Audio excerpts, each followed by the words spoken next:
제가 이 사업을 시작한 지 정확하게 2년하고도 2달이 지났습니다. 시작한 첫 달에는요, 직장에서 받는 월급만큼의 수익을 벌었고요. 그리고 2년이 지난 지금은 직장인 때 월급하고 비교를 하자면 그거에 몇 배가 넘는 순수익을 내고 있습니다. 제가 국내 리셀 정말 괜찮다고 꼭 한 번만 해보시라고 추천을 해드리면 정말 좋아 보이네, 당장 해야지, 이렇게 반응하는 사람들이 생각보다 없습니다. 쉽게 팔 수 있다라는 장점 때문에 좀 호의적인 반응을 잠깐 가졌다가도 이미 시장이 꽉 찬 거 아닐까요? 알리랑 테무 때문에 앞으로 시장이 더 어려워지는 거 아닌가요? 이렇게 말씀하시는 분들이 계세요. 네, 이해합니다. 충분히 걱정되실 수 있고 또 그렇게 생각하실 수 있어요. 최근에 알리 광고 모델로 유명한 배우이신 마동석 님이 홍보하기도 했고요. 그리고 우리나라 온라인 시장 매출에서 이 알리가 높은 성적을 단기간에 내면서 많은 분들이 깜짝 놀라셨을 거예요. 이러다가 진짜 우리나라 이커머스 시장에 뭔 일 나는 게 아닌가. 특히 이 중국 상품을 구매 대행이나 병행 수입하셨던 분들은 신경이 더 많이 쓰일 수밖에 없을 것 같고요. 테무도 마찬가지예요. 미국에서 테무가 1등 했다는 소식도 들리고 또 미국의 아마존, 한국의 쿠팡이 알리익스프레스와 테무에 이렇게 타격을 받는구나, 이렇게 걱정을 하실 겁니다. 앞으로 이 시장의 방향이 어떻게 전개될지는 잘 모르겠지만 확실한 건요, 지금 쿠팡도 많이 긴장을 하고 있는 상태일 겁니다. 근데 지금 이런 시점에서, 이런 상황에서 제가 하고 있는 이 리셀 사업은 어떨까요? 저는 오히려 빛을 발하고 있다고 생각합니다. 올해 매출이 더 많이 올랐어요. 작년 유튜브에서는 제가 1억 셀러라고 소개를 해드렸는데 지금은 1억 8천에서 2억까지 매출을 내고 있습니다. 물론 월별로 편차가 있지만요, 평균적으로 보면 그래요. 특히 제가 지금 취급하고 있는 이 화장품, 농산물, 다른 브랜드 상품들도 마찬가지지만 직접 저희가 이 먹고 바르는 상품들은 국내산 제품을 쓸 수밖에 없는 거죠. 그래서 알리 테무가 나왔던 올해 초 3, 4월 이때 제가 매출이 1억 2천인가 그랬거든요. 꾸준히 우상향을 그리면서 좀 2억에 가까운 매출을 유지하고 있습니다. 많은 분들이 이렇게 말씀하실 거예요. 어떻게 이렇게 말도 안 되는 성과가 나왔고 이 혼란스러운 이커머스 시장에서 정말 특별하지 않은 이 리셀 사업이 잘 나올 수 있었을까? 간단하게 생각하시면 돼요. 제가 이전 영상에서도 몇 번이나 강조드렸습니다. 이미 잘 팔리고 있는 상품을 파는 것. 이런 상품들은요, 이미 시장에 잘 알려져 있기 때문에 저희가 광고비 없이 잘 팔 수 있는 겁니다. 특히 제가 지금 하고 있는 이 화장품, 농산물 카테고리는 국내 상품을 대체할 수 있는 퀄리티의 중국 상품도 없고요. 그래서 소싱하기에 정말 유리한 측면이 많아요. 그리고 팔리는데 원인과 이유가 있는 상품을 팔기 때문에 그냥 마냥 무지성 소싱이라고 말할 수는 없어요. 쿠팡에서 물건을 구입하는 이 소비자분들의 10명 중 7명은 검색을 통해서 상품 구입을 하거든요. 저희가 재생크림 사려면 어떻게 해요? 네이버에서 검색을 하죠. 피부과 재생크림, 아니면 효과 좋은 재생크림, 트러블 재생크림. 그럼 그걸 검색해서 블로그나 유튜브, 인스타그램 후기들 보고 어떤 브랜드를 살지 알아보고 파악한 다음에 그 다음에 어떻게 하죠? 쿠팡에서 검색을 해보고 사죠. 보통은 최저가로 검색해서 사시겠지만 그런 경우는 공식물이 많기 때문에 회원가입도 해야 되고 또 개인정보 때문에 또 걱정도 되시고 주문 트래킹하기도 번거롭고 이런 귀찮은 요소들 때문에 조금 비싸더라도 그냥 내가 원래 이용하던 쿠팡, 네이버 이런 데서 사시는 경우가 많습니다.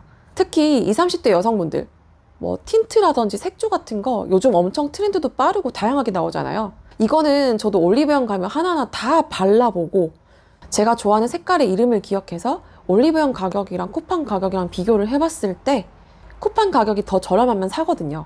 올리브영이라고 다 무조건 저렴하지 않습니다. 오히려 저희처럼 리셀 하시는 분들이 더 저렴하게 팔 때가 많아요. 농산물 같은 경우는 제철 상품만 잘 올리면 됩니다. 지금 가을이니까 배, 사과, 감 이런 게 잘 팔리는데 이건 쿠팡에 판매자가 이미 너무 많지 않나요? 라고 하실 수 있어요. 저희는 그런 것만 팔 게 아니라 좀 메로골드, 히카마, 핑거라임 이렇게 저희가 잘 모를 수 있지만 이런 걸 찾아 드시는 특정 고객층이 꾸준히 있는 상품들, 그런 걸 찾아서 팔면 사려는 사람들은 좀 적정하게 있을 수 있지만 판매자들은 상대적으로 많이 없거든요. 그래서 저희가 이런 걸 올렸을 때 매출은 빠르게 일어납니다. 그렇기 때문에 이미 알려져 있는 브랜드 제품을 판매를 하게 되면 내가 먼저 소비자한테 광고를 들여서 홍보하지 않아도 알아서 소비자가 검색을 해서 광고를 보고 상품에 대한 결정이 이루어진 다음에 나의 상품을 쿠팡에서 고객들이 구매를 하기 때문에 매출이 일어날 수 있다라는 이야기가 되는 거예요. 그렇다고 해서 상품 등록만 다 한다고 무조건적으로 브랜드 제품은 다 팔린다. 이건 아닙니다. 당연히 각자만의 판매 노하우가 있어야 하긴 하지만 그래도 어느 정도의 이름이 알려진 브랜드의 제품을 소싱하게 되면 광고비 절약과 빠른 판매에 상당히 도움이 된다. 이건 확실합니다. 이 말씀을 드리고 싶어요. 다시 한번 말씀드릴게요. 저는 광고에 돈을 아예 안 씁니다. 국내 리셀 전망에 대해서 어둡다고 또 생각하고 지금 도전하면 늦은 건 아닌가 고민하고 계신 분들에게 희망을 드릴 수 있는 내용을 제가 영상에 담아봤는데요. 아무리 알리테무가 잘 나간다고 해도 저는 향후 몇 년간은 이 국내 리셀 사업은 계속 잘 될 거라고 생각을 합니다. 분명히 중국 상품으로 대체될 수 없는 것들이 많이 있거든요. 미래는 아무도 모르는 거니까 제가 100% 장담은 못하겠지만 제 개인적인 견해로는 그렇고요. 그렇다는 건 저는 이 리셀 사업을 오랫동안 할 생각이라는 겁니다. 목표 지점으로 가는 길이 막힌다던데 목표 지점으로 가는 길 중에 지름길 몇 개가 막힌다는데 나는 그냥 귀찮아서 안 갈래. 이렇게 가만히 있으면 될까요? 우선 출발해서 한번 가보세요. 오히려 생각했던 것보다 안 막히고 탄탄대로 고속도로 갈 수도 있고요. 실제로 막히는 지점이 있다고 하더라도 다시 뚫리게 될 수도 있고 또 생각지도 못하게 다른 지름길을 만나서 쉬운 길을 더 찾게 될 수도 있습니다. 너무 두려워하지 마시고요. 일단 이 국내 리셀 사업이 투자 비용과 리스크가 매우 적다 보니까 일단 도전하고 실패해도 잃는 게 많지 않습니다. 가벼운 마음으로 시작하되 굳은 의지로 끝까지 노력해서 좋은 성취 이루시기 바랍니다. 제가 처음에 이 리셀 위탁 판매를 시작하고부터 제가 사업가로서 좀 성장하고 싶은 마음에 그리고 그 과정을 또 나중에 좀 보고 싶은 마음에 꾸준히 사업 일기를 써왔었습니다. 그리고 가끔은 이전 일기를 좀 가끔씩 보면서 초심을 갖는 시간을 가지는데요. 그게 바로 오늘이었습니다. 그래서 제가 올렸던 상품이 어떻게 해서 잘 팔리게 되었는지 좀 이런 것들을 일기에 써놨었는데요. 그래서 당시에 좀 제가 온라인 판매에 대해서 전혀 알지 못했거든요. 그런데도 여기에 써놓은 어떤 기초적인 방식으로도 매출이 잘 나왔고 이런 가능성을 보고 용기를 얻은 제 주변 지인들이 본인들도 따라서 도전을 해보겠다고 좀 많이 물어보시기도 했었고 근데 저도 같이 잘 되자는 마음으로 좀 알려드리기도 하면서 추후에 또 먹히는 방식을 또 하나하나 뼈화살을 붙이면서 또 등록하고 판매하는 방식을 적어놓은 이 일기가 있습니다. 근데 이게 진짜 고마우면서도 한편으로 좀 걱정이 많이 됐던 게요. 이게 예전 방법이었고 요즘하고 차이가 있을 거라는 생각 때문에 시간이 많이 지나서 지금 먹히지 않는 방법이면 어떡하지? 따로 말을 해줘야 되나? 바뀌는 내용보다 다 일일이 알려줘야 되나? 이런 별 생각을 다 했거든요. 사실 당시에 제가 시작한 지 한 6개월째 되던 때라 좀 앞으로에 대한 확신이 없었어요. 그리고 이 자본주의 가이드를 시작하면서도 사실 이런 걱정이 떨쳐지기 힘들었습니다. 어떻게 보면 그 시점부터 조금 더 책임감이 무거워지면서 다음 방향성에 대한 많은 고민도 했었거든요. 수강생분들이 좀 상담 문의를 주실 때도 이 방식이 아직도 먹히나요? 나중에 매출이 나오지 않게 되면 어떡하죠? 이런 질문들이 꽤 많았었는데요. 그러다가 제가 얼마 전에 이런 생각이 들었거든요. 그러면 지금 직접 처음부터 내가 다시 해봐야겠다.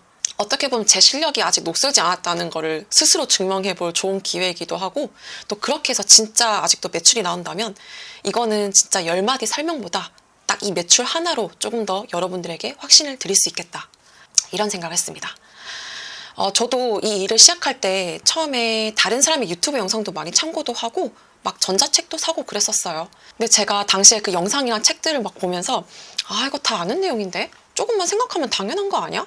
그래서 이거 계속 공부만 하고 생각만 많아지다가 절대 시도 못하겠다 라고 생각을 해서 그냥 냅다 네이버 카테고리 베스트에 있는 상품들 이거 하나만 등록하자라는 마음으로 여기 보고 처음 등록한 게 농산물이었고요.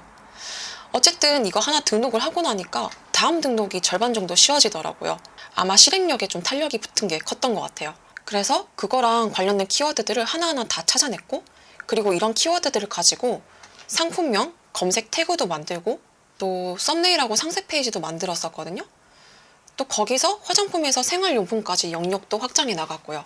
어쨌든 그래서 이 방법이 지금도 먹히는지 지금 다시 한번 해보자 라는 생각으로 제가 한 달 정도 동일한 방법으로 상품을 판매해봤어요. 완전히 동일한 건 아닙니다. 오히려 등록 과정이 이전보다 더 많이 빠졌죠. 초반에는 제가 실제로 등록한 상품의 썸네일과 사진을 보여드릴게요.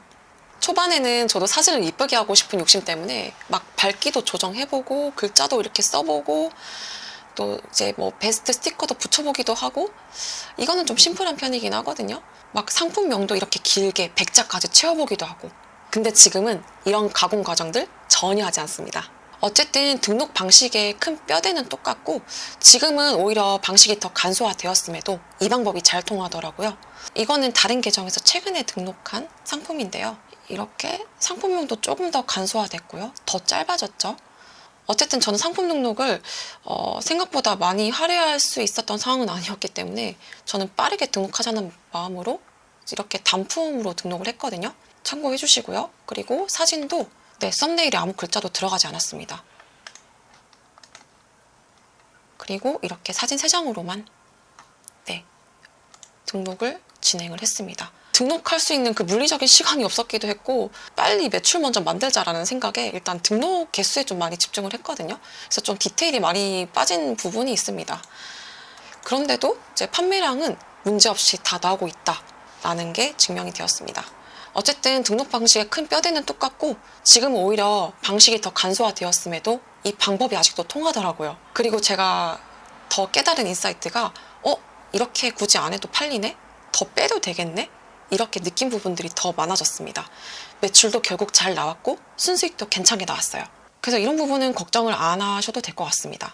그래서 여러분들 중에서도 나 진짜 아무것도 모르는데 일단 따라는 해보고 싶다 하시는 분들은 따라 해보시라고 제가 그때 그 방법들을 지금 여기서도 알려드릴게요. 우선 저희가 잘 모르는 상품을 어떻게 찾아서 판매까지 하게 되었는지에 대해서 말씀드리도록 하겠습니다. 여러분, 하늘마, 궁채, 히카마, 송화버섯, 약혼 이런 것들 여러분 다 아세요? 뭐 아는 분도 계시겠지만 저는 아예 몰랐거든요. 재차 말씀드리지만 저는 과일, 채소 싫어합니다. 요리 일절 하지 않습니다. 농산물 정말 몰라요. 그런데 어떻게 이런 상품들을 알고 팔았냐 하면 네이버 데이터랩의 쇼핑 인사이트에서 분야 부분의 카테고리를 식품, 농산물 이렇게 지정을 하게 되면 여러 가지 키워드들을 볼 수 있어요.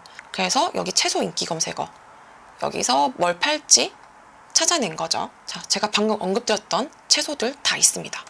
여기서 조금 더 연결지어서 쿠팡에 있는 연관 키워드들까지 활용을 했었고요. 그래서 제가 잘 알지도 못하는 상품들을 어떻게 찾아냈는지 말씀드렸습니다. 그런데 상세 페이지를 어떻게 만들어야 하는지 궁금해하시는 분들이 계실 것 같아서 그것도 말씀드릴게요. 제가 사진은 좀 저작권이 없는 무료 사이트에서 다운로드해서 작업을 했고요. 이거는 콜라비를 예시로 든 건데요. 이렇게 저작권이 없는 무료 사이트에서 다운로드해서 작업을 해주시면 되고요. 이렇게 해서 저는 첫 달 매출 1,300만 원을 달성했습니다. 일단 8월에 제가 계정을 새로 생성해서 똑같은 방식으로 좀 더 다운그레이드된 방식으로 상품을 한 달 동안 판매해본 결과에 대해서 말씀을 드리자면요.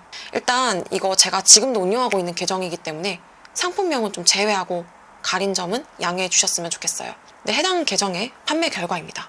월 2,300에서 2,500만 원 평균 매출이고요. 8월, 9월, 10월 매출 다 뭐 2,300, 2,500, 2,800 배송비 제외 금액입니다. 그래서 이 매출이요. 제가 농산물 말고도 화장품도 좀 섞어서 팔았거든요. 다 사진 3장으로만 읽은 결과이고 판매 기간은 정확히 3달입니다. 첫 달부터 2,000이 넘는 매출이 나오기 시작했습니다.